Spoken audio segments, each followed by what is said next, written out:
clever, witty to say at the beginning of the podcast. But, I think today we need to have something that's a little more rock and roll.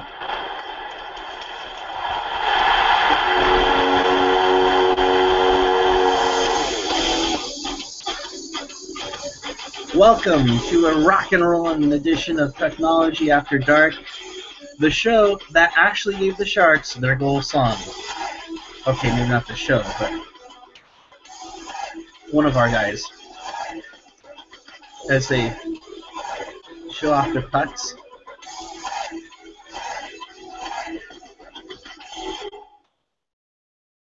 Get used to that, Sharks fans. That will be your goal song. Joining us tonight, as always, the incomparable, the now celebrity of Sharks fans, AJ Strong. Yes, it's the AJ Strong. Thank you. Thank you very much. Next thing you know, he's gonna want more cowbell.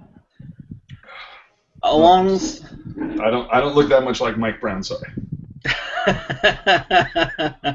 Of course, I hope you have that picture ready to go, along with the great named Eric Landy. Howdy. Howdy. I'm sorry, I'm still waiting for it. Hey! Yeah, no, that's not going to happen. The headset got replaced, and we're good to go. Aww. And clean shaven. And clean shaven. Well, yes, it is mid-September, which means we got to get ready for hockey season, so clean shave. That's right. All right. And there's it, of course. If you want to be a part of the show, by all means do so. Use the hashtag Pucknology After Dark. You can tweet any of us. I haven't put Eric Landy's one in there yet, but he's at Eric Landy. You can use mine at PuckGuy14. AJ is at AJ_Strong. Of course, you can tweet the actual Twitter at Pucknology.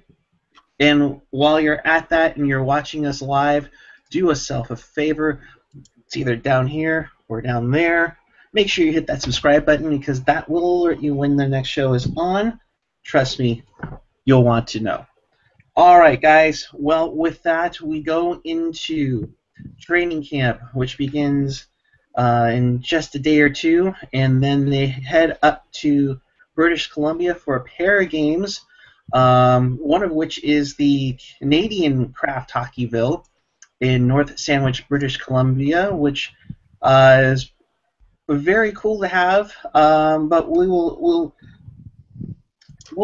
divest into the preseason and shortly. We'll go over the craziness that was Sharks Fan Fest that was held over the weekend at the Shark Tank. Ran into AJ, ran into a number of people I like to personally thank. My friend Nikki at _Wingles for yanking me by the jersey and letting me sit in the line with them while we hung out and everything. Gotta say, slightly disappointed in the regard of the autographs. The alumni, which is great because you got the autographs, or I did, of Evgeny Nabokov, Tom Peterson, one-time assistant coach of the San Francisco Bulls, Mike Ricci and Mike Rathje. Surprised that the current players weren't there. But they were. But they were, yes. They were taking pictures on the other side of the stairwell, per se. But it was frustrating at first. 4 autographs in 3 hours. It's not good. Not good at all. I didn't even tell you the people that were in the alumni, right? Right. They literally, you got in line. I was in line with Gentry and our friend Jenny. Didn't know who it was. We didn't know it was a current player. Didn't know it was an alumni player. Didn't know it was a Barracuda player, for that matter. And we're standing in line, waiting, thinking, maybe they'll have a session right off the bat, right? You think there would be. Turns out we didn't find out about who was going to sign. Mind you, it was just 2 people. and we didn't know about it until about 1:15 for a 1:30 autograph session. Sorry. Wow. Talk about dropping the puck. Dropping puck. Yeah. Your thoughts, AJ, as you were chilling with a lot of the current staff at the beer tailgate party. Yeah. Well, I heard the VIP session, 11 to noon. Actually, that was where you could get current player autographs. I wasn't there, so I don't know, but that's what I'm seeing reported. So of course they charged a pretty penny for that. I don't know how many people they let in for that, but I do know that they oversold the Fan Fest. If you have to wait that long in a line, that's pretty ridiculous. Unfortunately, this isn't like Fan Fests of old. For those of you who might have gone, you'll know. For those of you who didn't, I went to a Fan Fest back in I believe it was 94, 95. Picture of me with Herbe when I had the long flowing do. That was a time when the Fan Fest was essentially held on the ice. The ice wasn't there. Yes, thank you so much for letting me relive that moment. The Fan Fest was held on the ice, and it was really cool because they had a stage at one end. Now, at the Fan Fest that we just had last Saturday, there was the presentation area where you had Randy Hahn speaking with Doug Wilson and welcoming Nabokov back to the fold as a goalie coach, or talking to players like Torres or McLaren or whoever happened to be corralled in. Prior Fan Fest, that stage was actually on the ice, and it was on the Jumbotron, which was really cool. And on the ice, there were some different things that you could do. At one end, you had the Sharks Head, where you could take a photo. You could wait in line to take a photo there. At the opposite corner of the rink, they actually had a piece of ice, a patch of ice that was open in the corner, and they would have like a goalie from San Jose State, and you could take like a couple of wrist shots. You could stand in line to do that. They had players stationed at a couple different areas on the ice. There was at one point I played bubble hockey with Bryant Marchment versus Owen Nolan and somebody else who had waited in line. And you got to do that for 2 goals, and then they would bring in the next person and so on and so forth. So you got to really interact with the players. This was the tailgate. Like I said, I wasn't in the VIP, so I can't speak on that, but the tailgate was phenomenal because I guess I don't know if it just didn't sell that well, or maybe they sold the perfect amount of tickets, but you went into this corralled area off Autumn Street next to the tank, and you had 7, 8 beer tents out there. Hopefully, if they do it again, they'll get a couple more. But it was the usual suspects, your Gordon Biersch, your Sierra Nevada, and so on and so forth. They had a couple things in there that you could do ring toss and whatnot. And you could get your beer stein. They had a couple food trucks. But the best part, of course, is that the players it looked like they were coming out in groups of 3. And initially, it came out. It was Burns, Mike Brown, and I believe Fraser McLaren, and so they essentially kind of walked around and mingled with people for about 5 minutes, and then they were taken to their posts where they would actually sit in each beer tent for, I believe, about 20 minutes, maybe a half an hour, and then they would actually serve beer to the people that were doing the tasting. The really funny part is, for the most part, you had, whether it was Gordon Biersch or whatever line, the lines were all about the same. When Brent Burns started serving Blue Moon all of a sudden became the most popular beer on the planet. It was amazing, the line that formed. Of course. Yeah. Did it have oranges?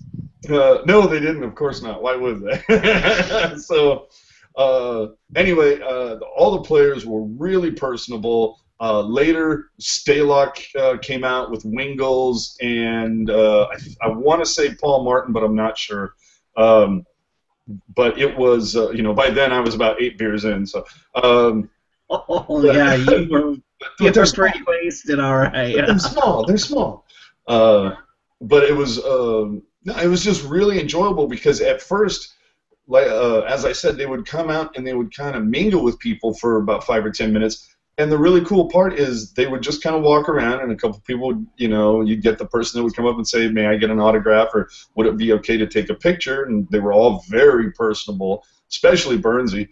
And it essentially just an ad hoc, line would just form, and that was like really cool because everybody waited their turn. Everybody was really nice, respectful. Just everybody was really chill about the whole thing, and like I said, the players could not have been nicer. But the funniest story, at least with the with the tailgate party, is Stalock comes out, and he's doing his, he's just kind of mingling, and people start congregating around him, and eventually a line forms, and so I grabbed my beer stein and I was like, "Oh, I'll have him sign this."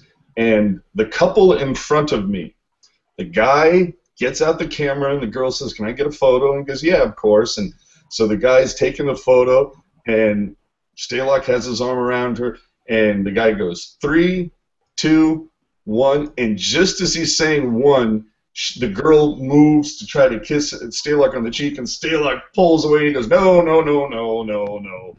None of that." Stalock's a married guy. He's like, "No, I don't need that. I don't need this crap on Facebook." And you don't need the rumors to start up and yeah, it's just people don't need that crap. So the funniest part, she goes, "Well, okay, will you at least sign my jersey?" And he goes, "Yeah, okay, I'll do that." And she has it, cinched, tied around her waist, so she turns her butt around and hands him a Sharpie. And just as he starts to bend down to take it, the guy goes to take a photo of that. And Stalock just put the pen on the table. He goes, "Yeah, okay, I'm done. I gotta go." And so just after that, and he went to a beer tent to start serving the beer, and I went over there with my stein to get an autograph. And he looked at me, he goes, "Dude, he's like, I didn't, want to bail, but he's like, I'm not cool with that." And I go, "Dude, I would have done the same thing. I'm with you." So yeah, the tailgate, that part of it, fantastic. As you said, Eric, the interior portion, they have to do a better job. The fan fest that I went to, I believe in like 99, 2000, was done much better, where they essentially had players in pairs, just in random parts of the tank. And you got, just like the teal and white games, you'd get that piece of paper where it would give you the tables or the locations of where your players are, so you could just go to where they were. You could get because when I know on the teal and white games, you would get assigned, or you would get the paper that say wherever the tables that players are assigned at, and there was no photos. I mean, you could take photos of them, but you weren't going to get photos with them. And it was, Right. One item to be signed. Please pass it down. Please, go at a decent pace. When they had them set up where they were basically two guys at pub tables throughout the tank that you would wait in line for, that one you could take a photo, get a picture, and move. And you're talking, they had it going at a great clip, and you knew where everybody was. And let's be honest, for the most part, fans are not coming in there running around trying to get one thing signed by every single person on the team, but there's a couple people that they're keyed in on, like one guy has a Hurl jersey, or they've got something else that they would like to get that particular item signed. That was the bummer for me. That's what I think they need to fix. I'm sorry to ramble on about all that, but yeah, that was my experience for it. But I would eventually say, shut up, Eric. That's my one. That's the only bad thing I can really say about it, is they got to do a better job of helping out fans. So they're like, one time to get an autograph in that situation, just come on, help them out. So do you think the whole presentation was different than it's been in previous years? Do you think that they tried to repair some PR from, this last couple of years, or did you feel any kind of thing like that, or was it just like a normal every kind of, I know Totoro was trying to do some PR reparations. When Eric and I... Wait, should I set this up? No, I got it. Eric was actually in line for one of the alumni signatures. I was there with a friend who is a massive, massive Ricci fan, and in fact, I told him, I said, "Dude, steal her jersey. Try to sneak her jersey out, and we'll see if we can get it signed at this thing." So the one cool thing is that all of the tables had these cards so there was at least something something there for them to sign. So as you can see, we have Ricci and Rathje here. So it was cool that they at least provided you something to be signed. But we brought the jersey. As I was saying, Eric was in line for I don't know how long, but he was nice enough to let us just kind of slide right in there. And they were on an upper level. So as we're like halfway up the steps, I'm looking around. I'm BSing with my buddies, and Eric, I'm trying to talk. I just try to keep talking to you face to face because I see right down below the stairs is your buddy, Sharks COO John Tortora, which if you haven't seen this show or you haven't heard AJ at a game when he sees Tortora, he suddenly breaks out the largest and loudest "Bring back Drew!" That's right. Bring back Drew! Now, mind you, AJ was just coming back from the I want to see the beer taste or beer garden. So just think how that was going so far. Meanwhile, I'm hearing him say this. He's still cursing a few little things here and there, and I'm like hiding, like, oh my god, no, AJ, no. I just looked over, I kind of said, hey, get back, Drew, bring Drew back, and I know we all know it's not going to happen. It's just fun to do. So anyway, we get the Ricci jersey autographed, and then weirdly enough, I run into Tortora just a little bit later. And and I kind of give him the look, and I said, "Oh, so when's Drew coming back?" And he just looks at me, he goes, "Okay, man, what are you doing next Saturday? What are you doing on the 26th?" And I'm like, "Well, actually, I have to wear." He goes, "You have to wear. You're already doing something?" I said, "Yeah." He goes, "Well, I was going to give you tickets to the game," and I said, "Well, I would appreciate that, but unfortunately, I have to work." He goes, "What are you doing on the 29th?" I said, "I'm not doing on the 29th." He's all right, I'm going to give you 4 tickets for the game against Vancouver if you can go the rest of the season without telling me to bring back Drew. and so I said, yeah, okay, sure, why not? Because as Gen X pointed out to me, he didn't say anything about the 3 people that I'm bringing with me. Exactly. Oh, no. Watch out. So, there'll be a big old banner on Tuesday the 29th that says "Bring back Drew." Right. And for some reason, it stretches not far enough to where AJ's sitting in those seats. No, we're gonna have placards that just say Tortora is number 1, and then when you flip them over, it's going to say "Bring back Drew." Tortora is number 1. Do we all just hear that? Wait. Did we all just hear AJ just say Tortora is number 1? I think I hear Gen X's keyboard clicking away. That's just to get the signs in. That's just to get the signs in. That's all. Or say, "Thanks for the ticks, John." And then when you flip it over, "Bring back Drew!" Exclamation, exclamation, exclamation. But yeah, I digress. Anyway, wow. that was my experience about the Fan Fest. Like I said, tailgate, perfect, thumbs up, badass. The interior Fan Fest, got to do a better job of getting those lines under control. Yeah, I mean, it was fine. I think just more options. I know that they were trying to flip them through our windows, which is great because you have a lot of options to do that. However, it's tough to kind of get an idea. It'd be great to know when and where everybody is at because I think that would make a huge difference down the road. And yeah, have a little more things to go on about it.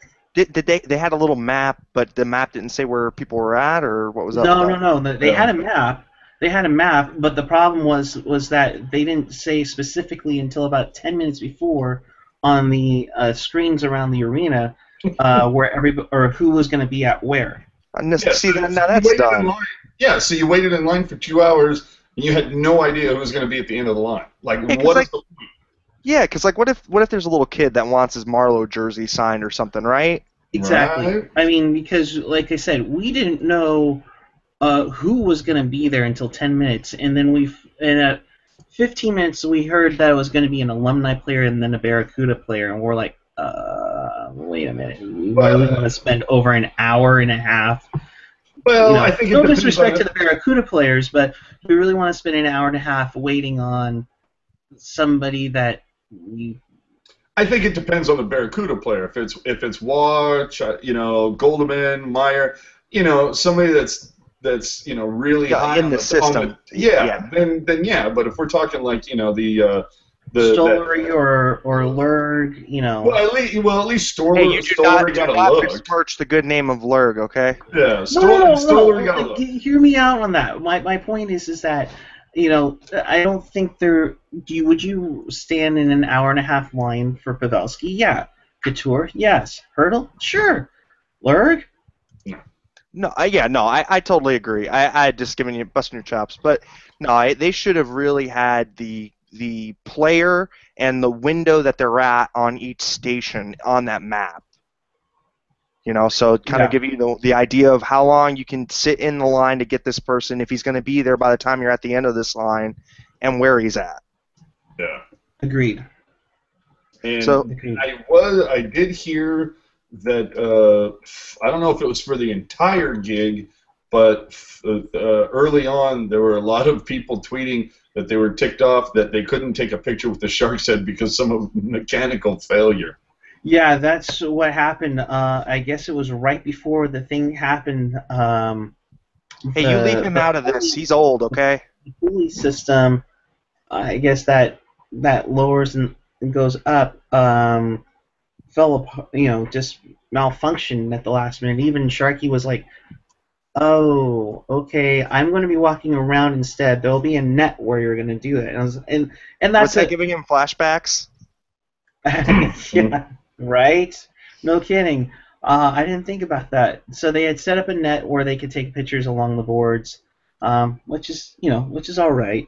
Apparently, I'm getting a lot of crap um, from our backhander 76 about Lurg. I like Well, that was or Ian. You will respect the legend that is Lurg.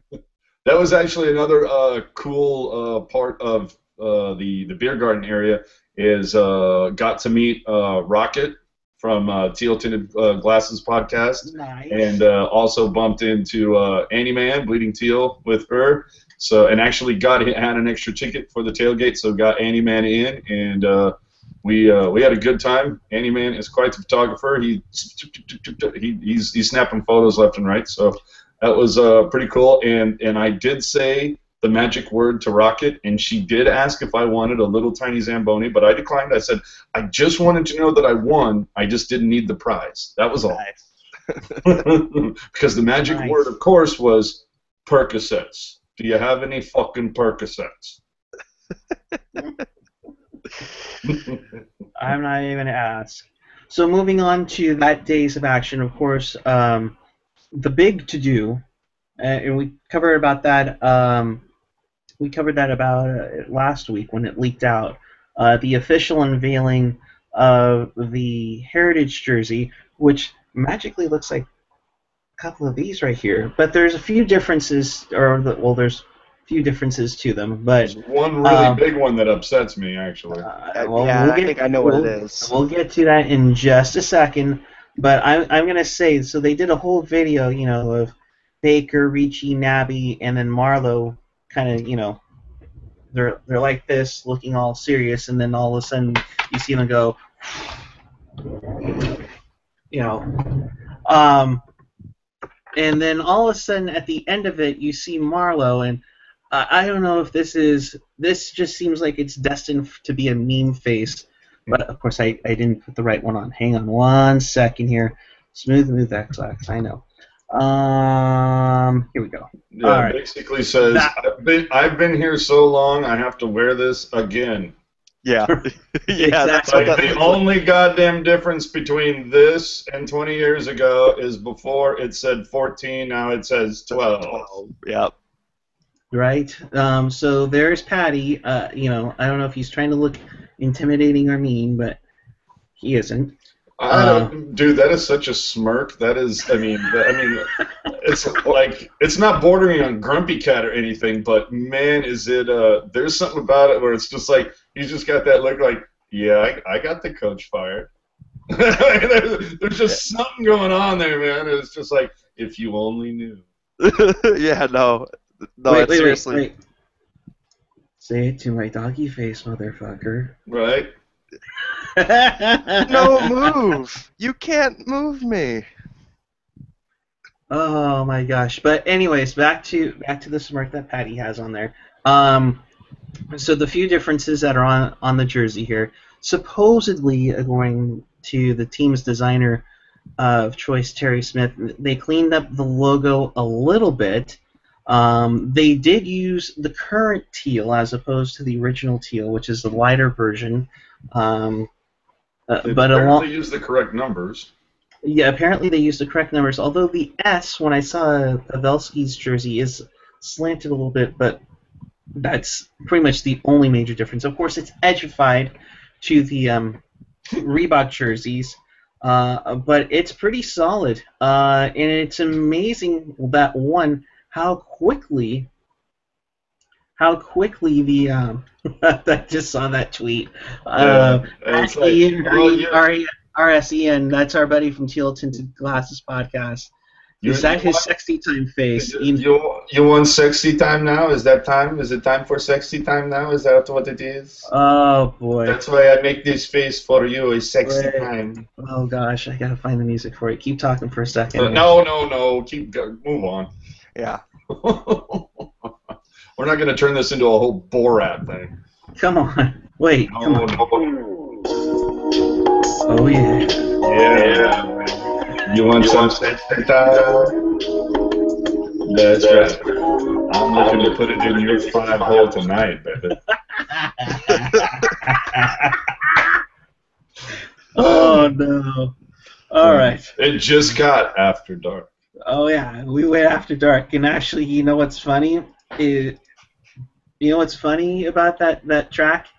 It's actually called After Fabio Dark. After Dark. Oh yeah. Oh god. Anyway, so back to the jersey itself. It's an amazing thing how stripes at the bottom of the jersey just makes the jersey look so much better. And they sold a boatload of those, albeit at $155 a pop. Yeah, now let's get into this for a minute, shall we? Me and AJ have serious rant on this. Okay, hold on. Wait. We got Jakey talking about our stunning production value on that little track there, but thank you, Jake. Go ahead and put the jersey back up, please. Okay, ready? Gen X, this is where you would tweet the AJ Hulk face, right? No. I'm not going like full blown. No, my bitch about this. First off, $155. That seems a little ludicrous. I was thinking that replicas for this were going to be right around 100, like 90 to 100. That to me is the sweet spot for a replica. And if you want to get an authentic, and with it, I'm like usually, I'm pretty sure that like just 2 years ago, I got a hurdle replica with name and number. I don't think they were more than like 160 for that, and I bought that at the tank. So that's why I'm going, you got to be kidding me. 150 for a replica that doesn't even have a nameplate or a number? I think that's pretty ridiculous. The thing that really bends me the wrong way, though, is the fact that if you go ahead and put that jersey back up where you focus the camera on your make sure you have the camera on your slide. I was so looking forward to purchasing one of these jerseys until I saw it in person and I saw that patch on the shoulder, and all I did was get way ticked off because it's not like the inaugural ones. It's like plastic or an iron-on or something. It's not a threaded sewn patch like the inaugurals had. Now, okay, as was pointed out to me, now you have to take into account, I never bought a third-generation jersey, the Edge jersey, where I guess when they replaced whatever that circle fin patch that you can actually see on Landy's shoulder right now with the Strelo patch, but other side, bro. There you go. But you can see that that patch is that embroidered? Yeah, so it is an embroidered patch. Yeah, so see, it's embroidered. Now, I guess when they went to the Reebok patch, the Reebok Edge jerseys, the patches on the shoulders of that third generation are this kind of iron-on. Yeah, it's on twill. It's on the material that you would have for the numbers and the crest itself. It's just printed on. Yeah, it's print on twill. I don't like it at all. No, okay, I don't either. So this is my big rant about this. So when the 20th anniversary came around and they had the vintage CCM jersey available for sale at Sharks Ice, it was $167 for full embroidered patch, for the front fully stitched, and yeah, it was $160. And now you're telling me that one, it's going to be about the same price, the quality is way low and doesn't include a nameplate or numbers. That's just ridiculous. Yeah, that's over the line, man. It is. I mean, of course, you have the markup at the Shark Tank. Because you're there, they can afford to do that. It's the same thing like paying, like I did at the Niners game last night, $9 for garlic fries. They know they can get away with it. To me, that's a little different. I mean, that's more of an in-the-moment thing. If I can go down to the Hockey Giant, where obviously where this was taken, and I can get it for, $110 or something, well, maybe we're talking. But I look at that, like I said, I was so excited to get one of these until I saw those patches, and now I'm hearing that it's like, okay, in October the Authentics will be released, and that's when we'll have the sewn patch. But let's be honest, those jerseys are probably going to be like $225. And yeah, no, they're $225 uncustomized, right? Yeah. No, guys. Actually, Gentry went to get a Burnsy jersey of this that was already pre-made, and they were charging. And what you don't see in here is that it had the 25th anniversary patch and Burnsy's name and number on it, and they were charging $225 for the replica. Yeah, then you know what? I'm gonna go back to you know what now? It really makes me wish I would have got a 20th anniversary one. Yeah, that's what I got. I'm gonna die. I'm just gonna have to go back to that tweet that I saw that was really the perfect description about this jersey. Is somebody posted? They're like, that this is a leak. This is no leak. I have this jersey in my closet. I have one in white too.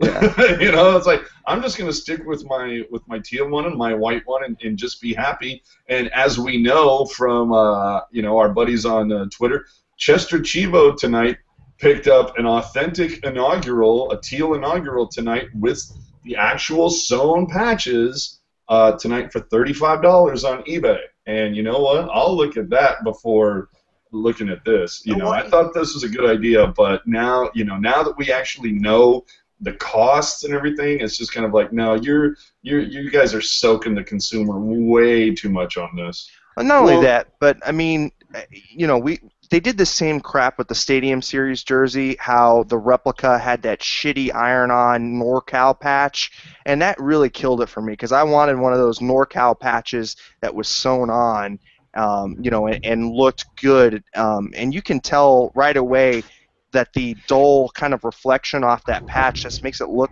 just cheesy. Exactly. Well, it makes it look cheap, and it's funny you bring up the Stadium Series jerseys because when Eric and I went to the Super Sale a few months back, they had, I kid you not, just a row of Stadium Series jerseys that were like half price of what they were, when you bought them. And when I went into the Sharks store, just last Saturday to look at these replicas, they again had a whole clearance rack full of Stadium Series jerseys that I don't know what they originally charged for these things, but I think they had them at the Sharks store last Saturday for like $60. Yeah, they had the originally when the jerseys came out, player name and number for a replica was 215.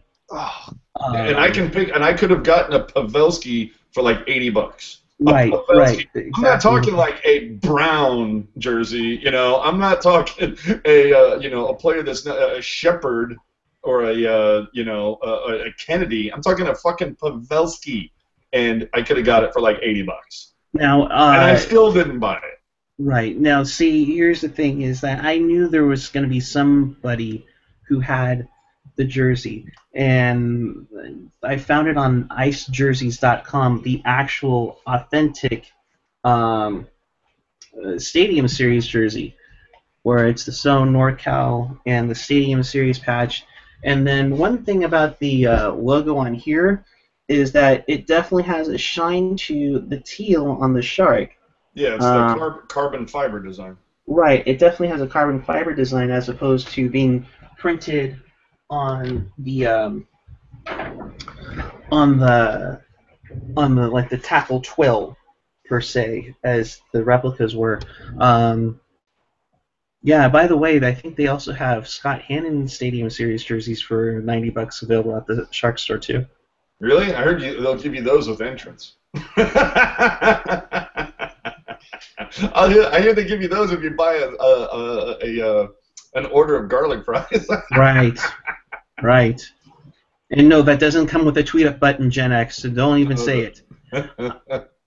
So we'll save some more jersey talk for later on. As there was some news that came out earlier today about that, but we'll continue on with FanFest. The Sharks rookies look pretty good in the game at the Shark Tank. They won 4-1. It was late in the first period Oh crap! Here we go. when the Sharks goal had a goal. To quote Gentry, when the first horn went off, he went, "How do I goal?" Because after all, we know that Rock and Roll Part 2 has gone away, and the Sharks had been trying out songs. It was reported by Mercury News Sharks beat writer Curtis Pachelka. I'm You hoping I'm son saying of a bitch! You son of a bitch! that it was going to be Muse Uprising. And before you get into this, let me point out that when I was talking to Tortora and he handed me the tickets, I said, I heard the new song is by Muse. I got to say, I don't know that's a great track. And he goes, where did you hear that? I said, Pashelka tweeted it out, and he goes, don't believe everything you read. And that's when I went,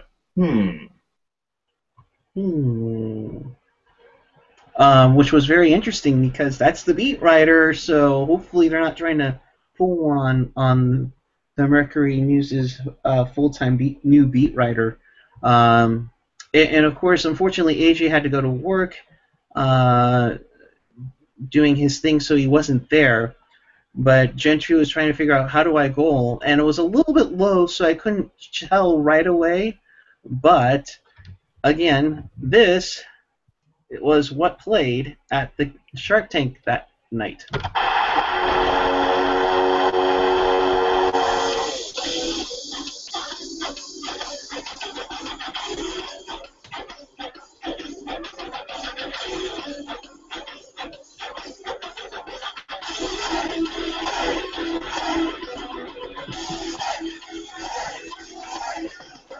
give me a break.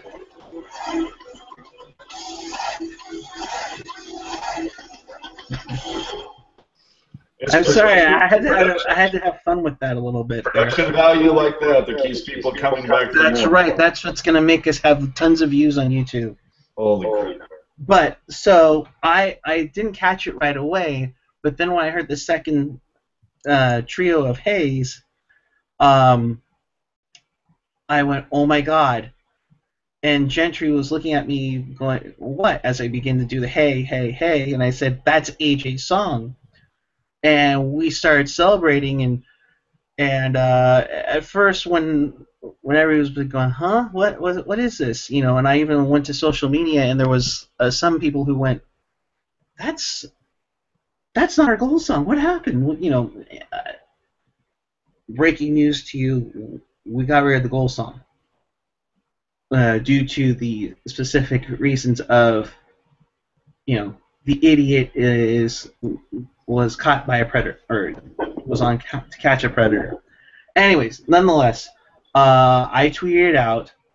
AJ instantly tweets me, "What are you talking about? What are you talking about?" And I said, breaking news: the Sharks just used AJ's song as the goal song. Now, let's be very clear here. AJ unfortunately didn't write the song. Um, you wish, yes, of course. He was at the Shark Tank shooting the commercials for the upcoming year because he's that big of a celebrity now. And he suggested it to, was it events presentation manager Steve Maroney? Yes, sir. Yes, sir. Yeah, so he presented that idea to him. We talked about it before on the show, how that was a great idea, and still is. It wasn't until I think the third goal that everybody realized that's the song, and that's how you cheer to it. We will, down the road, before the first preseason game at home, have a tutorial, because there have been many people who have asked how, or to quote Gentry, how do I goal to this song? So I will have that coming with Gentry. If not this week, it will probably be next week when I return from my sabbatical.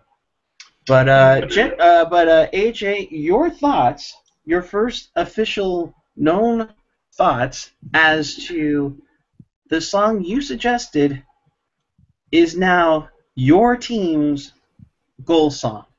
Well, as Ian put it, and I do have to say one thing I have to do in my badass bitchin' radio voice. Please turn down your stereo. I kept on hearing an echo of myself over there. That was playing his music. That was me, probably just when I was playing it, because I have to take the headphones out to get it recorded on the show. Sorry, go ahead. Ian has pointed out that this is all my fault. the season is ruined. It's all my fault.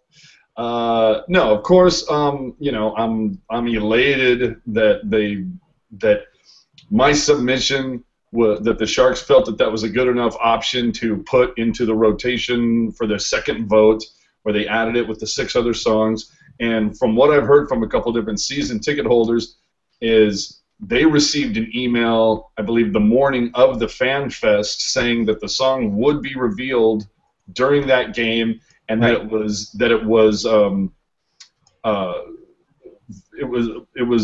the number one by a large margin. It was the top selection by a large margin, which leads me to laughing at some of the hysterically ignorant comments that I've seen on the Sharks Facebook page. Not the official one, just the fan one, but some of the goings back and forth on there. First off, let's be honest. No matter what song was selected, no one was going to be happy. There was going to be a segment of the fan base that thought that song sucks. Whether it was Holiday, whether it was Beer, whether it was exactly Beer, whether it was Party Hard. We're looking for a family-friendly environment. Our goal song is Beer. Beer. Yeah. There was a segment of the fan base. Let's be honest. There was always going to be one that wasn't happy with the selection. But some of the things that I've seen written on there, I do get a kick out of the ignorance. There was one person that says, how are they saying this is local? Nikki Sixx, 6 a.m. is an LA band, and you're kind of like, well, if you know how Google works, you'll find out that Nikki Sixx was born in San Jose. That's how they get the local thing out of it. Just a lot of uninformed, ignorant comments. One of my favorites being is, it's too slow. Well, if you go ahead, like being a DJ, which I am, there's a thing that you use in order to mix songs together. It's called BPM, beats per minute. The track that we're replacing, the Casio digital version of Rock and Roll Part 2 from Gary Glitter, is 132 beats per minute. The song Let's Go by 6 a.m., that is the new song, is actually 136 beats per minute. So it's actually a scotch faster. But no, it's too slow. Okay, whatever. Like I said, the fan base, not everybody in the fan base is going to be pleased. However, from what I've heard, from a couple of the videos that I've heard, I do think that maybe they could mix, maybe it needs to be a scotch louder during the games, and we'll find out opening night.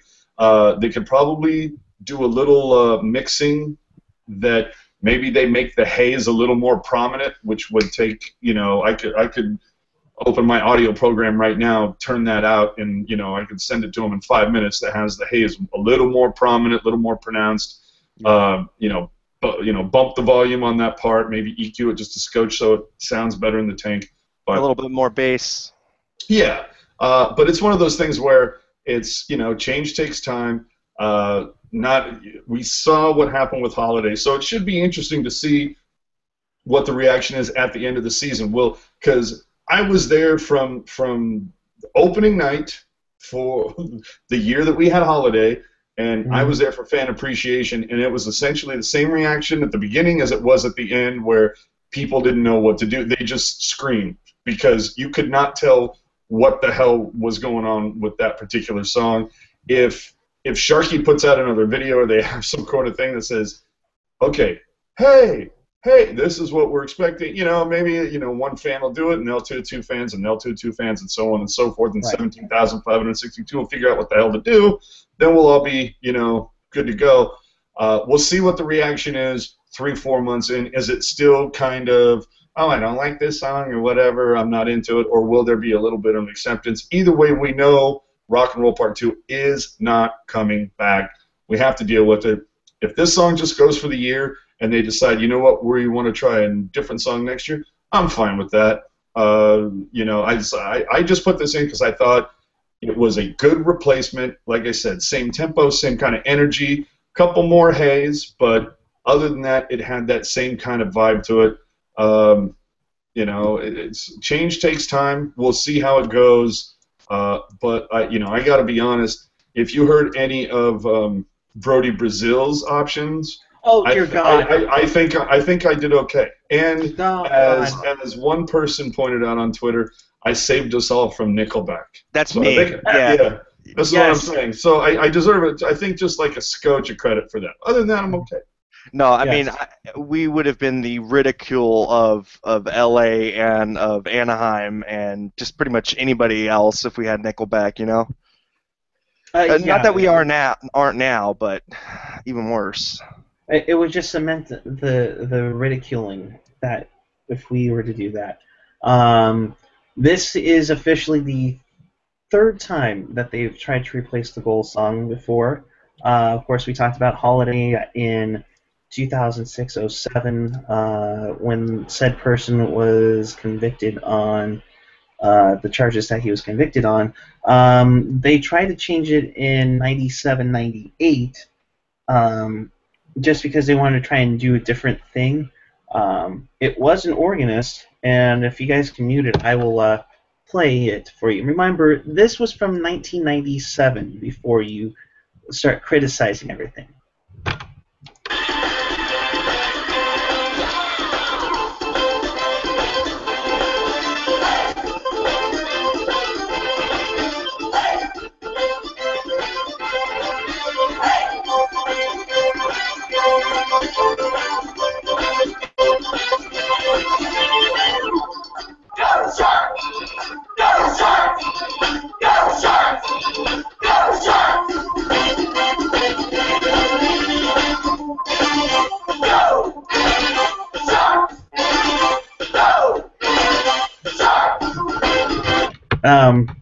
All right. Does So, yeah. anybody? And did I anybody have one thing to say to that. I'm just letting you know right now. Thank you. All right. Did anybody get acid-infused Saturday morning cartoons with that particular track? Man, that was. Dude, you know what that sounded like? That sounded like the end. That's when you see the rolling credits on like a late night show in Dayton, Ohio. That's what that sounded like at the end. Interesting though. I think we should point this out since we are talking about whole Rock and Roll Part 2. If you you're not aware, we have some awesome people that watch this. whatever the hell you call this little shit show that we do. But Ian Reed I and hope not shit show, that's for sure. At Ian Reed RSEN and at Generation X Wing are discussing it on Twitter that Gary Glitter was captured in '99, 2006 when they tried to change the song, and again last year. He was convicted in '99 in the UK, then again in '06 in Southeast Asia, again in 2012, and again in '15. So he also points out every Canadian team stopped using the song after '99, and it took all of the U.S. teams until 2015, and the Sharks were apparently the last holdout on the NHL level. That I wasn't sure about. I thought there was at least one, possibly two other teams in the Southeast that did still use the song, but maybe they got rid of it as well as the Sharks at this point. Who knows? But that's just a little bit of the background. It's either way. It's what the fuck is this? Did you see that too? Yeah, I'm like. What your screen captures? Yeah. Well, when I was playing Go Sharks Go, which is was named that song, I kind of looked at both of you guys, because you guys were giving me all kinds of weird looks. You're like, and then, Yeah. So, I heard it. Okay. So anyway, the song is sticking with us. It's not leaving. So suck it up, people. Am I real happy that I was the one that submitted it? Right now. Okay. oh, you don't. No, come on. You were you were beyond pumped and happy all day Saturday. Well, shoot. I mean, so one, he got Totora to bribe him. Two, he gets the goal song. Three, he's going to be on a TV commercial. I mean, come on, man. Oh, I mean, geez. Speaking of Segway King, the goalie commercial. I don't know if you guys saw this. We'll do a quick little segue. I think it was about a week and a half ago or so. So this year, the tagline for the Sharks is "Got to be there," and this is the whole slogan that they're centering the season around. I wonder because they had season ticket dropout. Oh, yeah. So, but we'll get to that, dude. Don't calm down. But got to be there. They released the Brent Burns commercial about a week and a half ago or so, and today they've released the Christy Yamaguchi version of the commercial. So it's on. If you go to sharks.nhl.com, it's on there, and I believe they sent out an email today, promoting Sharks packs and whatnot. So the second commercial is out in the wild. I don't know if they're doing it in order, so that means I'll be next. Chances are probably not. Chances are the next one's probably be another player or I would assume it's probably like Randy Hahn or Dan Ruzanowski, someone that's I would think it should be one of those two since they've been with the team since the inception. But it could be a fan compilation that they put together. But either way, yeah, I'm kind of cool. I'm kind of excited about that because I'm listening to some of the stuff that Christy's saying in the commercial, and I'm going, yeah, I remember her saying that, but so that was just kind of cool.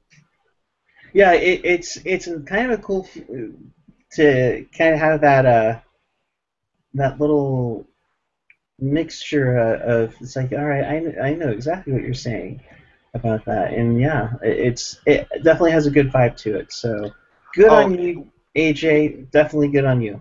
We got a quick question about what jerseys we're all wearing. I don't know that we ever even went over it.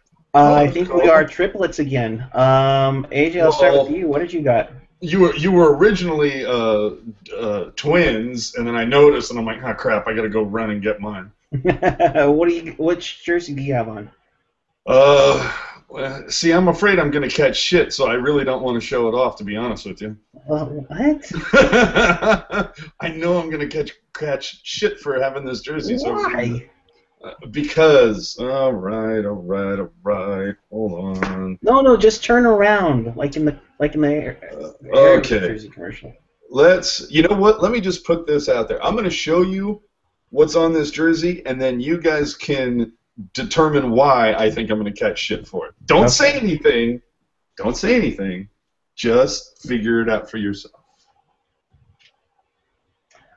Ah, okay. Very interesting. Now, if you can figure out why, you tweet me. All right, Landy, what about you? I am wearing a Joe Thornton 19 with the A and got the Wasp patch on there. That was for the year that Mr. Strela passed away. Yep. Very nice.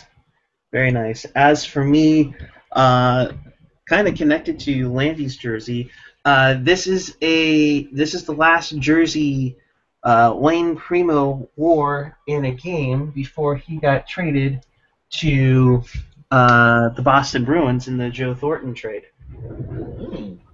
So. And I think this is me and AJ's favorite uni Yep. that the Sharks have gone through. Yeah. Oh yeah, Absolutely. that would go with for me too. I like this teal jersey, but that white jersey up there, Looks so my clean. favorite. Yeah, I mean those were my two. All right.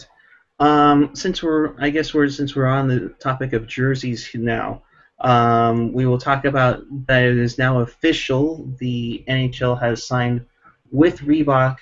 I believe it's a 7-year deal to produce the jerseys, the official apparel, and headgear for the NHL. In a similar announcement that happened the day before, Adidas signed a deal with the Canadian Football League starting next season to produce their apparel and uniforms. Basically, I will look at it as this way: Reebok, pretty much took over everything after the lockout, after the first canceled season. I haven't had any complaints about the Reebok except for them trying to literally go crazy with the Edge jerseys format, and we'll cover this down the road with an article on Pucknology, but just changing the jerseys and the material that was originally used was a massive failure on the Edge jerseys. Yeah. What? You didn't like it when sweat pooled into your gloves? No. Although I will say this, it was very fun and cool when you had the authentic jersey and you were able to pour the water on and it would just fall Slick right off. off like a Yeah. freaking Bead Scotch guard. off. No, it was pretty cool. Unfortunately, I can understand why the players didn't like it so much. But basically, getting back to Reebok, I would believe that if anything on the apparel itself, you will definitely see the Adidas brand and the in the triple stripe brand on everything. Yeah. So I have a little bit of an update on the timeline. So apparently 17, 18, right? No, so apparently the first thing that we'll see Adidas branding is World Cup of Hockey gear. So, yeah, so they're going to take care of all those jerseys, and then that next season the season right after World Cup of Hockey is when they will start to transition to Adidas gear. And then Bettman was quoted as saying that there have been talks about advertisements on jerseys, but he's not looking to change jerseys right now. He said he wants to keep them the way they are for the moment. So who knows what that actually means and how long we actually have untainted jerseys, but it's a matter of time. The quote I saw says there's been speculation that this deal means that there will be ads on jerseys, and that's just not true. We certainly won't be the first league to put advertising on jerseys. I would go kicking and screaming.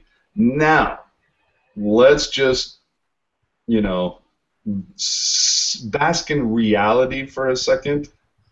He might not be the first one to jump into the ads on jerseys, but let's be honest, he's going to be the second one, and he's going to jump in cannonball from the highest diving platform. Yeah, once SAP or Little Caesar's Pizza comes along with a few zeros tacked onto an end of a check, it's a matter of time. Right.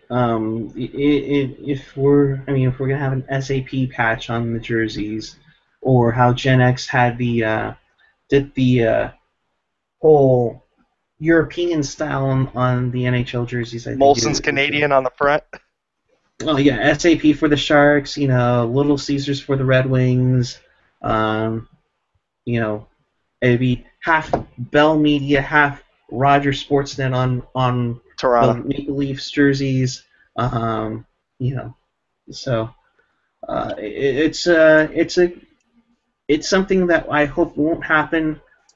Unfortunately, I have a feeling it will happen eventually down the road. But for the But time as it being, stands right now, we have a stay of execution from the governor. yes, thank goodness, right? No, but seriously saying, I don't see them doing too much to the actual jerseys, and I say that because take a look at what the NBA has. They really haven't done much to the NBA jerseys. They really haven't done the triple stripe on the jerseys themselves. However, the apparel, the jackets, the shirts, or everything like that, I mean, the triple stripe is all over the place. I don't think it's going to get to the craziness that Adidas has with MLS, but apparel-wise, I can see that happening. I think it's going to be what we see with the current jersey is that instead of Reebok along the neck, Right. it's just going to be the triple stripe or just the Adidas logo. And maybe we see it You on see it we on see there. three Yeah. lines on the sleeve. Maybe that's it. I can't see it being any more than that, and I don't have a problem with that. No, I don't no, either. I think that would be fine if it was like that as it is, because the, you don't want to have turn everything into a three-stripe jersey. It's bland. It looks horrible. It's what we were fretting when the Edge jersey idea came out at first, that they were just going to uniform, you know, every team in the NHL, and it was going to look horrific and plain and very arena footballish. Um, so I think for the time being, early on, I don't think much is going to change. Will Adidas want to jump into the fray of changing some teams' jerseys? Yes. Do I think one of them will probably be the Sharks? Maybe down the road, but I would give it a few years before that ever happened. Um, I can't see I can't see it happening too soon. Just based on well, you know what? See, that's the funny thing that I'm going back and forth in my mind just because the inaugural jerseys, the ones that are hanging behind you, there was nothing wrong with those jerseys, and yet after what 7 years, they changed them. And did they get better? It's debatable. I still think those are classic. I do like the ones that we're wearing more than those, but not by a whole lot. A Exactly. lot of it has to do with kind of like this neck, which the reason why I tell you at this point, if you think about at the time that the ones that we're all wearing, these second gens, when these came out, these looked nothing like anything that was in the NHL at the time. The inaugurals looked, the closest to what everybody else was wearing with all the waist stripes and everything. I mean, what we're wearing now, these sleeves, I'd never seen another hockey team in the NHL have sleeves or this kind of these points, these fins going in, whatever you want to call them. Never saw anything like it. So for me, this was really cool. I can't, and we're talking, this is the 25th anniversary, and the Sharks have already changed their jersey 4 freaking times. So if they're going to change it again, I mean, at least give our current ones a decade before you go screwing with them again. That does kind of bum me out because those originals, they were very classic. Well, and I mean, there's a reason why the original six have strayed very little from their original jerseys, right? I mean, the Blackhawks have pretty much stayed the same. Detroit, I mean, has barely changed. The Canadians haven't changed in, geez, almost 120 years. So I really enjoy that rich tradition and rich heritage that those guys have had because of continuing jerseys for such a long time. And had we continued the originals for all this time until the Edge transition, I think that would have given us a little bit more heritage, that kind of a little bit more tradition that a team from the 90s lacks because we just don't have age.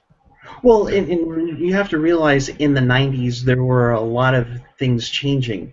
When this came out, the logo, the jerseys, the teal, for that matter. Um, it just seemed like it was a revolution. It's like, oh my gosh, we have to look at the merchandise sales, and ours are second. We need to change your logo. I mean, look at what Pittsburgh did the year after they won their second straight Stanley Cup. They changed their jerseys, kind of modernized the penguin, exactly, and it worked for a while, Are we and talking then about Robo Penguin? yeah, we're talking about Robo Penguin. Yeah. How that happened, and then you saw the Mighty Ducks come in, and we all know where they were trying to go for the kids in the Disney dollar. Thank you. And then all of a sudden, you're starting to see these crazy ideas. I mean, the first World Cup of hockey, the USA team had like gradients of red waves on their jersey, and it got to exactly, and it got the NHL thinking, let's do third jerseys. Well, we we all know where those happened, and we saw, okay, that's enough. He was waiting for you to say that. We saw the Wild Wing jersey, we saw the Burger King jersey, Burger King jersey. And then we saw some team actually go crazy on their regular jerseys. We're talking about you, Fish Sticks. I mean, the Islanders, or somebody that would go off of their color scheme completely. Washington, like the L.A. Kings. or Washington Capitals with the blue, Black black, armor. and bronze. Black armor. Give me a break. Yeah, no, the whole. I But it was tweeted all this out before. right. I mean, in the 90s, it was just an experimentation of it all. Sorry, AJ, go ahead. You're right. It's just like every team had to have either an alternate jersey or they had to have a black jersey and or both. Remember, for me, now doing it to mark a specific occasion or something, I don't mind that. When you go back and look at the 1994 49ers, when every team that season, because that was the 75th anniversary of the NFL, the 49ers wore throwback uniforms. Mm-hmm. And in fact, it got to the point that if you look like over the first 5 weeks of their season, they only won when they were wearing those, so they decided to petition the league and say, hey, we would like to wear these the rest of the season. And the league said, yeah, sure, we're selling a shitload of them, so why not? And boom. And then all of a sudden, what happened to the Niners after that? Do you remember? Like within a couple of years, all of a sudden, we saw like they changed their helmet. They changed all of a sudden, you had an SF on their sleeve, which had never been there before. Right.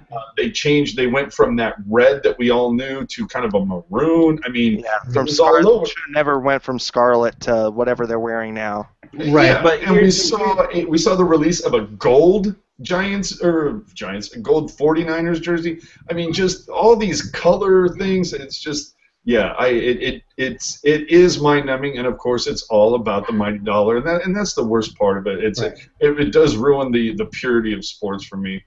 But that's the thing why this one is so popular, because the 90s were so experimenting. I mean, look at the Detroit Pistons. They went from their red and blue look to teal, black, maroon, and gold. One thing that I don't think many Sharks fans know is that the neckline on this generation's jersey was the backup plan. Originally, when Nike was to put the jersey out, and I'm going to post it on here, and I don't think I've shown you this on here before. This is the prototype of the jersey that was supposed to take place. With a freaking zipper. Yep, oh my the God. zipper, and it had the fin patches on both sides, and they were facing, and they were going in the opposite directions, unlike the original jersey in the past. But yeah, the zipper is kind of like the modernized update to the tie-down, per se. It was thought to be unsafe, that somebody's finger or something could get caught in the zipper when it happened, so it was quickly turned away. Guys who have all like zipped a little too fast, I think we can all get behind that. Yeah. We understand that kind of pain that can happen. Well, yeah, and just that your neck, right? I mean, if you got a little bit of a turkey neck going on, you're gonna get that caught right in there. So yeah, there was that whole issue of the whole, so. Yeah, no, I mean, yeah. I guess kind of where I'm getting back to is I hope they sell a ton of these new heritage jerseys. That way they can keep them on in perpetuity. If we got to get rid of the black, so be it. I mean, I like them. They're not my all-time favorite, but I'd much rather have the heritage as our alternate than the black armor. Absolutely. But I I don't mean, think that's going to definitely. happen. I'm sure there's some sort of payment deal with Black Armor and blah blah blah blah blah blah Well, it's been blah. around long enough. I think they need to get rid of it. I think, and Nobody likes it. I think for many people outside, oh, it's black, it's so badass and everything. Yeah, take a look at what the Niners wore last night. I was at That the was game so horrible. I was sitting in section 311, so I'm farly away from the game. Um, I only knew Colin Kaepernick was wearing his jersey only because he threw the ball. To Yeah, be there honest, was I mean, some great I lines. didn't know which running back was who until they announced, well, that was Carlos Hyde with the ball. That's a first down. And that's where it comes to be where uniforms are a problem. And how many Um, times did the announcers have to correct themselves last night? I'm sure. But if they ever had zippers on their jerseys, I'm sure it would sound like this.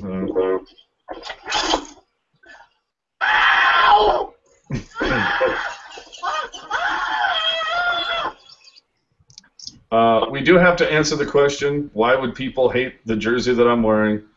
Jakey he kind of got it right. He said that I replaced Hannon with Boyle, and that for those of you who don't know, Boyle never wore this style of a jersey. But if you remember, when we got Boyle, we had just transitioned into the third generation, which, as you all know, I detest. So I refused. I really loved Boyle. I loved that signing, but I refused to buy a third generation jersey. So I took one that I had not had number and name plated and had it done. And then, of course, obviously, I was lucky enough to get him to sign it. And when he signed it, he just kind of gave me a look like, okay. I never wore that. He's like, sure, okay. I mean, he's like, the name and the number are correct, so I really don't care.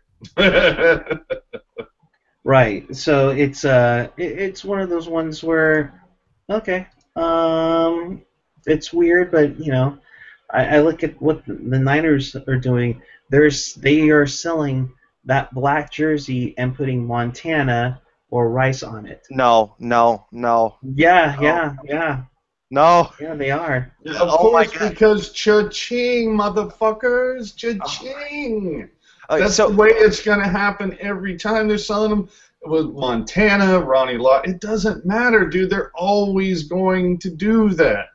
it really it pisses me off though, because it's like the images I have from when I was a kid, they're wearing that all red, like that super hot red that came on bad, tube TV with those white piercing letters that said 16 and Montana on it.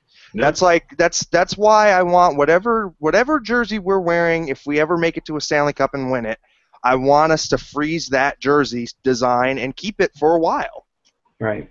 No, absolutely. And Ian is saying, it's like we're not the LA Kings, it's Team Motherfucking Teal, and I couldn't agree more. I have yet to ever see the concrete in front of the Shark Tank or a towel handed out or a shirt printed up that ever said Blacktown, USA. Everyone I've ever seen always said Teal Town, USA. So yeah, that's one of the things that has always driven me nuts about wearing the black in the playoffs, or the fact when I don't know if you remember, but a couple of years ago for the fan appreciation, when they handed out shirts that said "Get Loud," and the shirts were orange, and you're like, really? No, and I think that one is kind of Giants. They kind of wanted to kind of pull them into the fold as far as the iconic color. I can understand it, but it is kind of annoying. Yeah, the whole thing about the orange is that it shows up better on TV. It shows up better on TV. Now let's be honest here. The Shark Tank highlights the rink itself more so than the crowd. If there were more lighting in the crowd, and I'm not sure that they'll ever do that, that the teal would show up. And again, I will emphasize this again. Try it. What? Let's Try it. let's do a teal out, Yeah, and let's try it. you know, let's pick a date because this is the 25th anniversary. They had the first, I think, 3 seasons a night called Reveal Your Teal Night, where they had a contest as to who had the most teal on. It's Yeah. our color, like we've talked about this before. It is our color. Outside, and I mean, I know the Jaguars use the same color teal that we have, but they've gone to mostly black. The Hornets, now that they're back in the NBA, they go purple, and then they have a teal alternate. I Yeah, mean, it's funny that you bring up the Jaguars because you look at them now, it almost looks like teal is an accent color, and they're like straight up black and gold. right. Yeah, yeah. But that's my point. This is our color. This is our identity. Even though we've gone through 4 generations of jerseys, what's the main thing? Teal. Yeah. With a shark biting a hockey stick coming out of a triangle. Well, So, we beat this fucking horse to death. well, we beat it up, and we promise not to bring it up until they decide to change the jerseys again. We apologize. Let's move on to this little nugget right here. These are the season ticket packages. All right. Now, this year, the interesting thing being the 25th anniversary and all, nice little fun fact for y'all. This year, every ticket has a different picture. Usually when you get your season tickets, you know, there'd be a selection of photos, but typically it'd be the same 8 to 10, and they would, you know, use those over and over. This one, every ticket has a different photo, including past players like Ricci and Nolan and Friesen, which I think is very cool. Although, here's your fun fact. Not one of those pictures in the season tickets are Marlowe. 41 tickets, yet the guy who has played, the only guy who has played in every single Sharks jersey, for some reason is not featured in that season ticket package. What do you think about that? Yeah, what do you think about that? Doesn't that seem a little odd? Well, I mean, like he was on the Heritage reveal, so I mean, there's that. But I think part of that, like I said, though, I think part of that is the fact that it's like, well, he's the only player to ever wear all of the iterations of the Sharks jerseys. Yep. Well, I mean, because I remember weird for that. Yeah, I remember last year they were doing the whole older generation phase out, right? This was like Nieto's team, this was Hurdle's team, this was Pavelski's team, you know, and they kind of, a lot of their media and a lot of their posters started to go away from Marlowe, Thornton, you know. Oh yeah, Doyle we talked here. about that. Yeah, we talked about that before, where it was like we're betting like the promotional materials, like are Thornton or Marlowe going to be featured on any of the promotional materials? And they weren't. Like if you looked at the magnetic schedule, it wasn't. Thornton and Marlowe weren't on there. It was like you said. It was Nemo. It was Pavelski. It was Couture. It was Vlasic. Yeah. So I wonder if this is just kind of an extension of that. I'm sure it is, and probably just to play it safe that if Marlowe were to be traded, right? That they have themselves covered. Although let's be honest here, he was the bobblehead for Fan Appreciation Night, so you throw that in there. I will say this: while you're talking about Marlowe being the not being on the season ticket holder, somebody that we all know is oh, there we go. There's it showed up again. There you go. There's a Marlowe bobblehead. Yeah. The one person that, you know, technically did play a game, I will say, is in the season ticket holder booklet, and that is Sam Tageson. Yeah. Who Jake has just brought up on Twitter, yeah. Yeah. Sam, awesome person. If you ever see him at a game, and apparently he lives nearby me, so awesome, so cool. that the Sharks did this. I thought that was totally cool in their book. Very But classy. yeah, I mean, but not to have Marlowe is a little weird. That But is I It do is like weird. I do like them having Tageson on there. yeah. So Well, um, I think that takes us into the season ticket holder renewals. right. There was article put out. What was it? The Mercury News.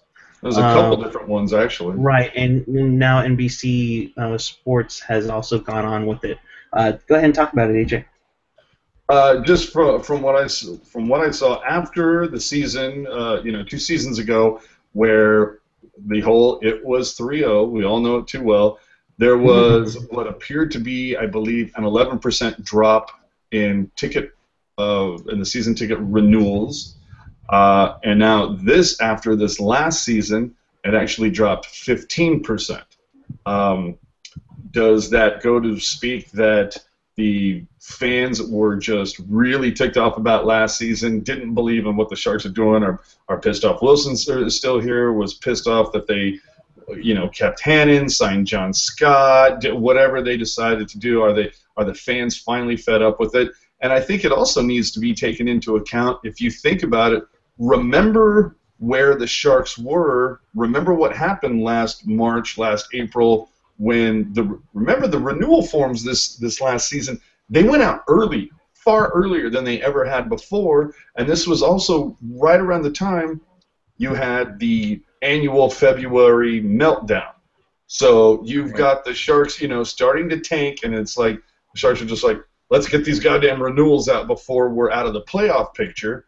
And I think that might have also had a part to do with it. And let's also talk about that the Sharks missed the playoffs for the first time in 10 seasons and felt that that was the right time to raise the season ticket prices. Yeah, no, this is ridiculous because every year since the 3-0 defeat, the prices have increased. I mean, it's just it's one thing when we're down and you keep it at the same level, but it's another thing to say, oh, you're down on the team, and now we're going to kick you in the ass again and drive up your prices. It's asinine, and there is one guy that who made the call on that, and it's AJ's favorite person. Yeah, no, that is the thing another thing that also will just kick your ass is when you think about that. I remember going to see a game in 1994 and paying $5 to park, and now people are paying 30.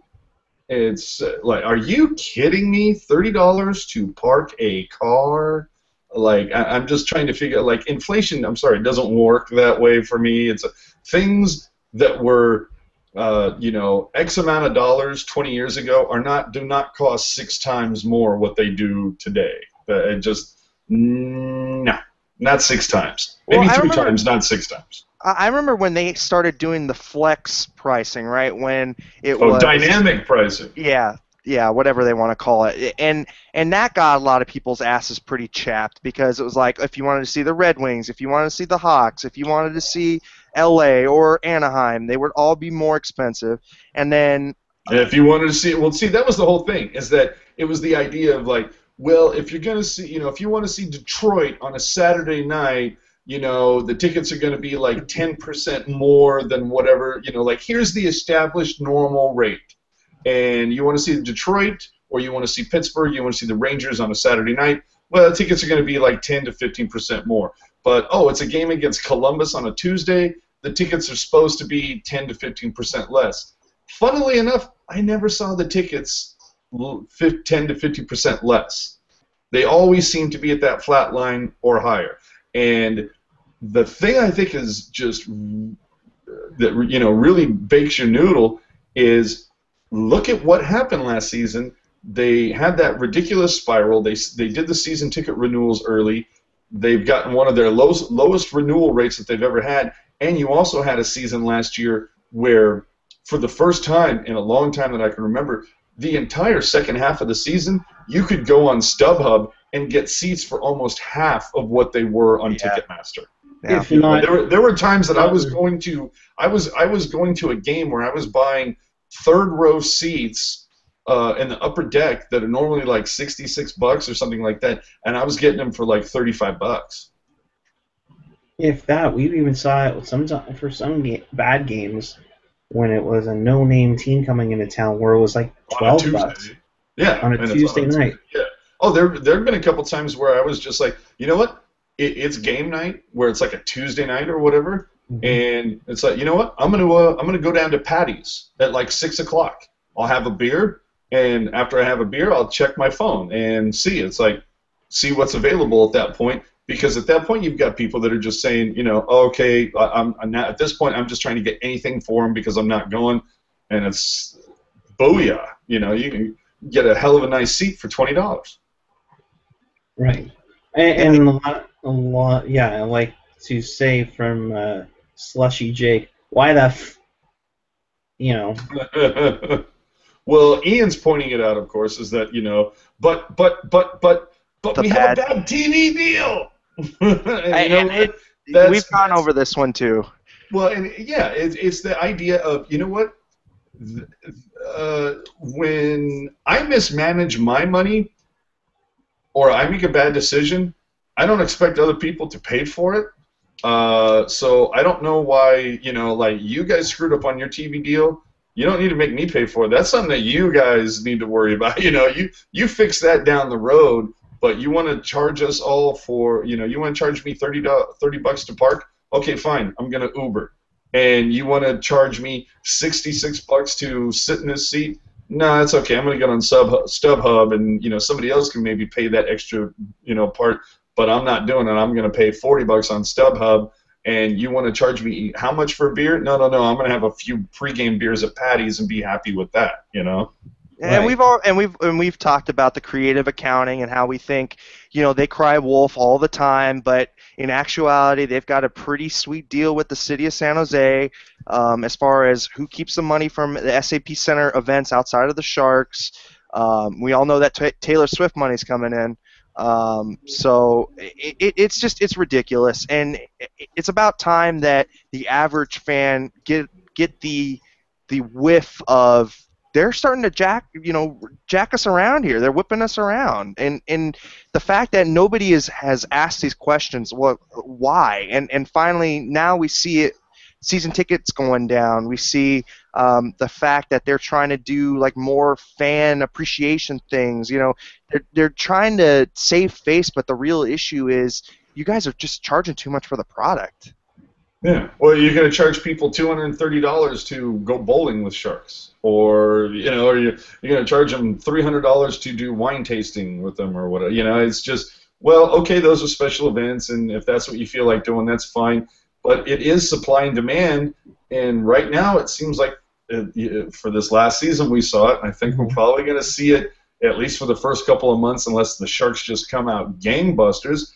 There's going to be a lot more supply than there is demand, and you know, the pendulum's swinging the other way. Yeah, I mean, and the other thing too is they have to realize that dynamic pricing works both ways, and I haven't seen it go the other way at all. See, Which you is can almost, yeah, exactly. I haven't seen it really gone the other way. And when you hear about like dynamic pricing in baseball, at least because I'm not a fan of the whole dynamic pricing thing. Uh, at least in baseball, there's a little bit of an argument to be made because it's, well, do you want to see, you know, Mad A Bum red, pitch? yeah. Well, it's like, do you want to see Mad Bum pitch against Kershaw on a Saturday or whatever? That ticket's going to be a little more expensive than, say, Heston pitching against, the Devil Rays on a Tuesday. Then that I can get. But to me, like I said though, it's just the teams trying to get into the third party or that third party ticket market. I forget the aftermarket. Where StubHub or any other third party vendor, they've already straightened that market up. They've got that. So it's kind of like you're still going and seeing a game. Now, yeah, you can, like I said, at least with baseball, there's going to be a different picture every game, and there might be a particular one that you want to see. Right. It's not like when I go to buy a ticket for the Sharks, it's like, oh, I want to get that ticket because Joe Thornton's playing that night. No, Joe Thornton's playing every fucking night, so it should be the same goddamn price, whether I'm seeing him play against Columbus or whether. But of course, it's all about, with hockey, it's about the visiting team, and let's be honest, it's about what night of the week they're playing. Because I guarantee, because I found cheaper tickets for the Sharks playing New York on a Tuesday than I found for the Sharks playing Columbus on a Saturday. And night of the week actually plays more into it than the visiting team. God, what does L.A. versus San Jose on a Friday night cost? Jesus. It doesn't cost as much as you think, dude, because there's so much going on in SoCal. If anything, I would say like Arizona or something. But no, in SoCal, that's why fans show up in the third and leave in the seventh. There's just way too much to do down there, and not enough time to do it. No, I'm talking about Shark Tank. Oh yeah, okay, I'm sorry. All right, and with that, we shall take it to the tweets because we have had a lot of them. And it's funny you point that out because Wendell from Teal Tinted Glasses podcast just put, holy crap, no way I could read tweets and record a show at the same time. Trust us, it's fun to do, but going through all of them is not easy. That's without Gen X and Chester Chivo giving us GIF ammunition. Exactly. Speaking of which, Chester Chivo interestingly absent tonight. Yes, he apparently had a nice dinner to go to. But don't worry, just because you don't see it on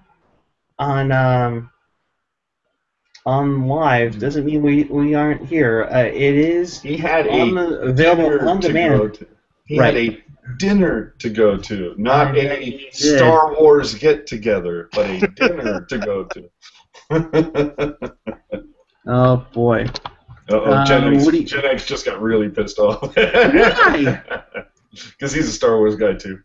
Not that I'm not, just not to the degree they are. It's all good.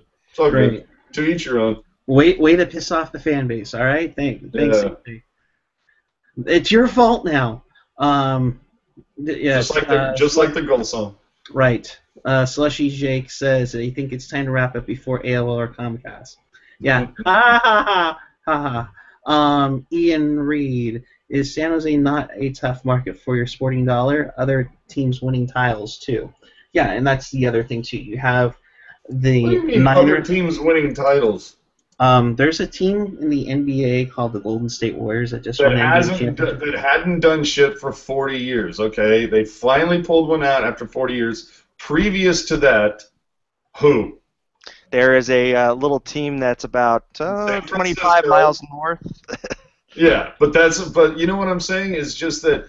Okay, you have San Francisco winning those three, but if you go, look at it at the Sharks, kind of like in their heyday of selling out the tank when you're going like between 2000 to 2010. Who was the competitive dollar? Over that time, you had the Raiders go to the Super Bowl and get absolutely embarrassed. Mm-hmm. And other than that, there was really no other team in the Bay Area that was even sniffing a playoff at that point, if you think about it. I think that's kind of the wake-up call that the Sharks organization needs to have is that, hey, look, the landscape in the Bay Area has changed. The teams that once were the bottom feeders are now winning divisions, winning titles, going to take away your money, and they should really, really be scared for the Golden State Warriors because a lot of Sharks fans are Golden State Warrior fans, and they just kind of go, hand in hand like that, and they gotta be worried about them because when they get a new stadium or, if they have another winning record next year, which I think they will, they're going to be competing for a lot of money with them. Well, and that's the other thing too, is that as much as they don't want to admit it, the Warriors are the Sharks' competition. And with them being successful, and let's throw in the Niners as well with a brand new stadium that's making getting all those fickle money over to Santa Clara and Oakland. And yeah, when the Warriors get their new arena, the Sharks will definitely need to have a plan in place to make sure that they are getting some of those people back, because otherwise you're going to be really emphasizing on the diehards. And after this past season, it should show you how much that missing the playoffs, and it was 3-0. Well, this is Could be an issue. This is what Ian is pointing out. He says his point is it seems like a bad time to raise the prices because there's so many other options. Whether you want to talk about the Warriors or the Giants or the Arena Bowl champion San Jose SaberCats, you do have a lot of choices. Plus, we are in the Bay Area. But you look at that time. Really, what else is there to do in January and February? It's fucking hockey. But let's also put this in this way. They could be creating their own worst disaster, because if they're having Barracuda tickets as cheap as they are. Now, how much? See, now that is a great point.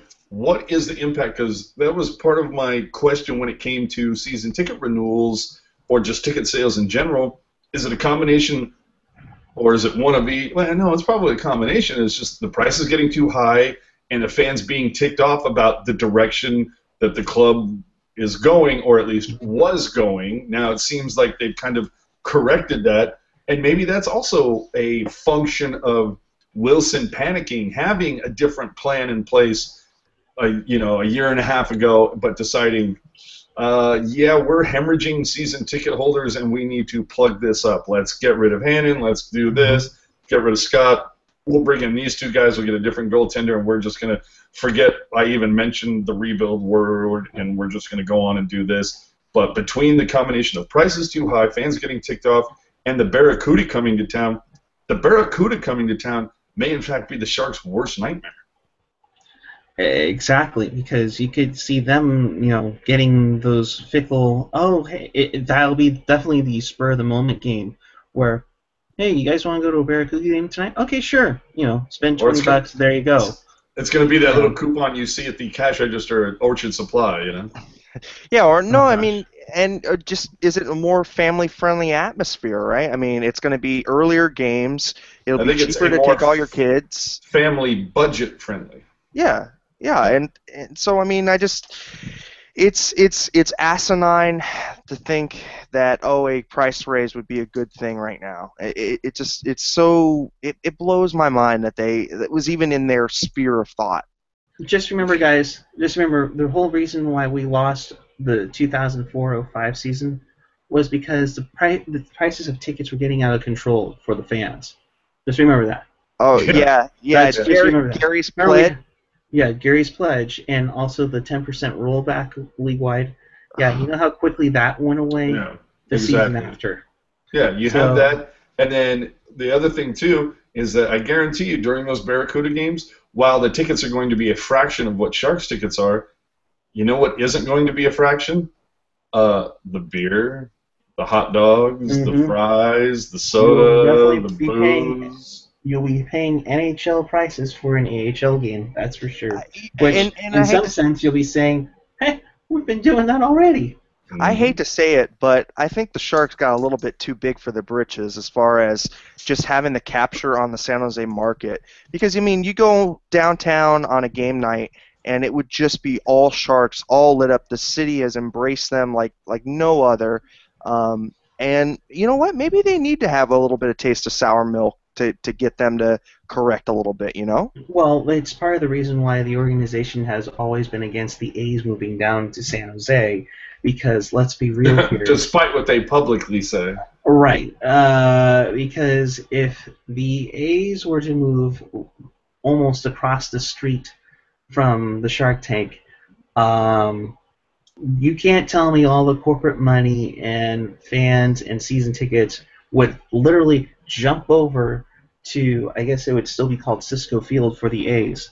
The Sharks would be in a heap of trouble, and I wouldn't be surprised if by then, if that were to have been the case, that the Sharks might go in on a deal with the Warriors to have their own arena in the city. See, for me, I see that different just because if the A's were to move down, and believe I mean, I think we all know that's just never going to happen, but just for shits and giggles, the A's move down. At least if the A's are down here, they're only competing essentially for the entertainment dollar 2 months out of the year. You have October and you have April. If you're lucky, May and whatnot. But let's call it what it is. In May, if the Sharks are in it in May, the demand for those tickets is going to go up a little bit, especially if they're playing in June. But you're going to see a demand for that. If they share a venue with the Warriors, you're essentially competing with another team for essentially the same dollar at the same time because, as we all know, basketball and NHL are kind of concurrent. So I would think, if anything, no, they'd want to deal with a baseball team before a basketball team just because of that. Right, exactly. Exactly. And Ian Reed has just said that he thinks that Barracuda tickets are actually kind of high for an AHL team. Maybe that has to do with because it's an AHL team playing in a NHL venue. Who knows if that has anything to do with it? It's not like they're playing in, tickets for the Spiders, the Spiders and the Bulls, pretty damn cheap. But then again, look at the dump they were playing in. Oh my God! Where they were playing, but also at the same time, the Spiders were 20 years ago, and it was a whole different economy back then. It was where you could actually get a Sharks game ticket for about $17. Yeah. Now you look at it, and I'm trying to look for tickets to opening night, and nosebleeds are $75 plus an $8.25 service fee to Ticketmaster. And here's one that'll really screw you big time. Earlier today on Twitter, I went back and forth, and Wendell, I have yet to meet you either virtually. That'll happen next week. I really don't want to hear about your crabs, bro. I mean, just keep that stuff to yourself. It's all. I'm not judging, but I'm just saying I just don't want to hear about it. So anyway, there was a guy who tweeted with me earlier who Cat Shark Sherpa, who was talking about that apparently. The Sharks were advertising a kind of heritage jersey deal at the rookie game. They were? They were? Yeah, he was saying something along the lines of he tweeted out, "Nice excuses, Sharks. Ticket packs now qualify for free jerseys, while season ticket holders get to pay $25 if they want hard copies of their tickets because the Sharks, along with several others, are pushing for the whole electronic ticket option because, of course, it saves them money, although it can lessen the experience for, obviously the fan because they don't have something tangible. I guess you have to screenshot something. Hello!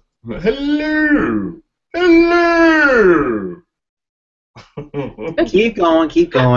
So I guess you have to screenshot something or whatnot if you want to keepsake, if you will. But anyway, he had pointed out that there was some sort of jersey option if you were going to commit to buying a Shark pack or something. I likened it to the idea of if you're a DirecTV subscriber for 10, 12, however years, and you basically pay the same amount of money every year for Sunday ticket, but the guy down the block who's never had DirecTV a day in his life orders it at the end of August and he gets Sunday ticket for free. So, it's kind of that same incentive. Anyway, that was it for that. Ian's YouTube died. His YouTube, in his area, his neck of the woods, it must be powered by AOL. No. Little tidbit towards the end. I'll just throw this out there real quick, just as not that anybody cares. But our favorite Swedish meatball, Crankshaft, Douglas Murray, got a PTO with the Calgary Flames. So I just wanted to throw that out there. Yeah, and nice. Then we're kind of going over defensemen and stuff for training camp. The Sharks signed Jeremy Waugh to his entry-level deal. Now, this doesn't mean too much, but it does mean that they are going to give him a really long look at camp, and he's going to be competing for that 6-7 D-man spot, which, if they're going to keep him up here, please don't do what they did like with Marco Mueller. Yes, exactly. Exactly. One thing we will mention as we're heading out of here for the night, we are going to have a massive Sharks roundtable of sorts. The hockey orgy. Yes, the teal-tinted hockey Pucknology orgy that's feared by Finns everywhere. We are literally trying to plan a chat with all three Sharks-related podcasts, along with our friends at Teal Tinted Glasses, Ian, Wendell, Rocket. I would assume it would be us three plus Gentry, John Wald from why can I not remember? Bay Area Hockey Talk. Thank you, Bay Area Hockey Talk and Fear the Fin. Jesus Christ, nobody's going to get a word in edgeways. That's one where I'll be super moderating and using the mute button very quickly. You better make that out like the Republican debates. No, 90 seconds. Ding. If you ever seen Around the Horn, it'll probably be like that, only more strict on the mute button. Maybe a cross between Around the Horn and Dana Carvey doing the McLaughlin group on Saturday Night Live. Wrong! Yes. What do you think of orange in your jerseys, AJ? It's wrong! Wrong! No, you asked me, what do you think about the orange on the jerseys? Well, I think it's a nice accent. Wrong! So that, I think we're tentatively scheduling that for the night before the season starts on October 6th. It should be more cray-cray than my girlfriend.